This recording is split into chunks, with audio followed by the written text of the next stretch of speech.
Hello, Red Bibs Bill here.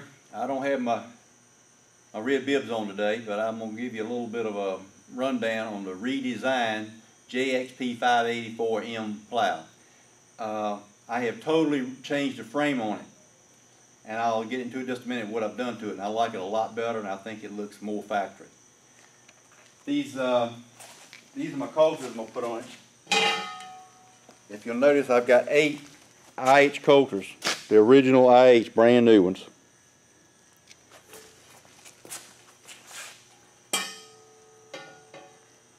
And over here on my bottom, I got parts everywhere. But these are my coulter parts over here going in. I've got all 8 of my bottoms, except for the shafts and the landslide, pretty much put together here.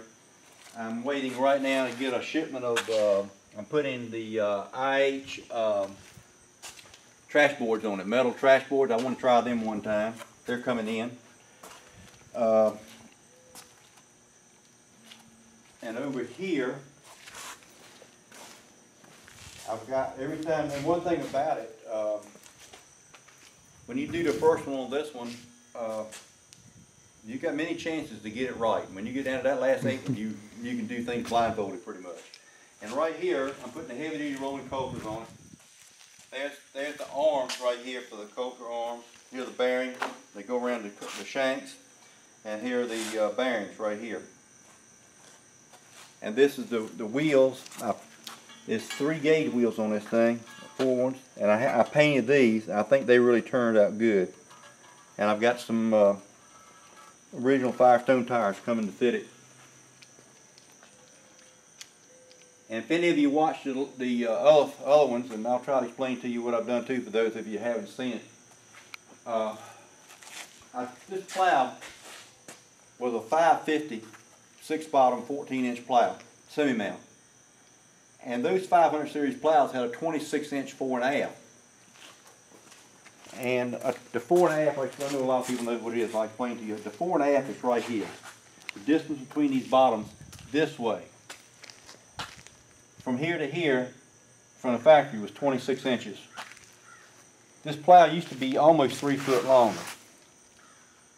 I had a problem with hauling it. I want to try to go to the half-century Progress next summer, this coming summer. And it's way too long on my truck. And I got to thinking if I shorten this thing up a little bit, it would work. And I know probably these big 4.5 clearances were made for corn stalks years ago. Around here, we just don't really need it. And so I've got the same 4.5 distances like on a 420 or number 60, 420 3-point hitch plow or a number 60 trail plow. It's 21 inches. And the way I did the 21 inches, of course, when I built this plow, it was a 6-bottom. I added 1 to the front and I added 1 to the back. And then this beam here come out of 2 other IH plows, and I joined. You can't tell it much, but this is joined together. This here I had to do nothing. I shortened things up. I did nothing. This one here I had to shorten 5 inches. This one here 10. This one here 15. This one here 20, 30, 20, 25, 30, and 35. So all together about 35 inches shorter. Like I say, this one here had to do nothing. This one here, I cut this big bar off and moved the holes ahead. This one here, I cut the bar. I had to leave it because I had room for my coulter. So from here back is the same. So I changed it up in here. Same for the rest of them all the way back. And the way I did it, a combination of, brought a saw right here in the shop and a big press. And we actually cut things, welded them back together, shortened and drilled holes. Like this one was cut. These 2 were just shortened and holes drilled and rebent. And we rebent everything in here. Everything you see in this plow, just about every piece of metal, a little bit, not all of it, but 99% of it is IH stuff. This is even off the number 70 trail plow right here, my front gauge wheel. This right here, if you remember my other video, it was an I-beam down here. I really couldn't figure out how to hook it up to this one. It's so much shorter, and I thought this would look nicer. This is actually an interior rail. we put it in that press and shortened it, and then we put the clevis on it. Because this is, I each from the factory put this particular rail in with a clevis.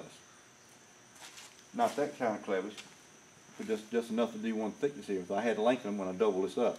But that was factory clevis idea there. So I kept the same theme all the way across. Then we straightened this out right here. And the way we drill a lot of these holes, we didn't bend it with a press. Like I brought a press right in the shop, and we pressed it right here and bent it right here. The way we did the holes, both of the holes were done with a magnetic drill. Put it right on the frame and drill them right there. And that really, really worked good. This right here, this gauge wheel here, was actually one just like on the back that I extended out, and it was what was left over from this right here that I made this out. Most IH's channel iron on these plows is thicker than normal channel iron. That turned out good, and I know the picture before, it showed me only having one along in here. And the reason I went with two, I really didn't have any good way to mount it right here, this one right here like I wanted it. So I moved it up and put one in the back, and I really like the geometry of this number 76 bottom over here, the way that plow plows beautifully, and the way the tires are arranged, the gauge wheel and everything. So this is pretty much like that, and when this is sitting in the ground, it acts like a drag plow. I plowed with it, and this acts like a drag plow. You just pull it. The top link is a log chain. I redesigned this, went from a 5/8 bolt to a 3/4. I don't know much else to tell you about it. It's just a lot of work, a lot of time, a lot of patience, and I will not tell my wife how much I spent on it. And she knows, but we don't talk about it much. No, it's okay. But anyway, that, and I really can't, and even these interior braces, like right here, they look like they were on this plow, and I had to rebend those and to make them fit in here, but they're right back, and they're pretty much like the 500 series plow was.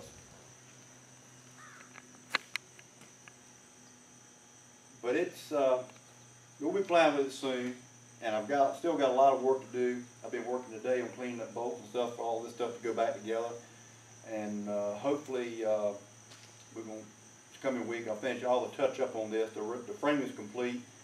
My tires will be in Tuesday. I'll get the tires on it, to get all the tires on it, and then the blue part here, of course, the gauge with me, the coaters and stuff. I'll still be messing with it on and off for another 2 weeks before I finish it up, I think. But it's been an interesting project. Glad I did it. I don't think I want to do it no more. It's a lot of work. Every bit of this steel, everything you see from, I didn't mess with any of this, the trip box or the beam, but anything from here down I didn't touch. But anything from these rails, including all these rails, everything I touched was cut, bent, drilled, welded, you name it, it was done.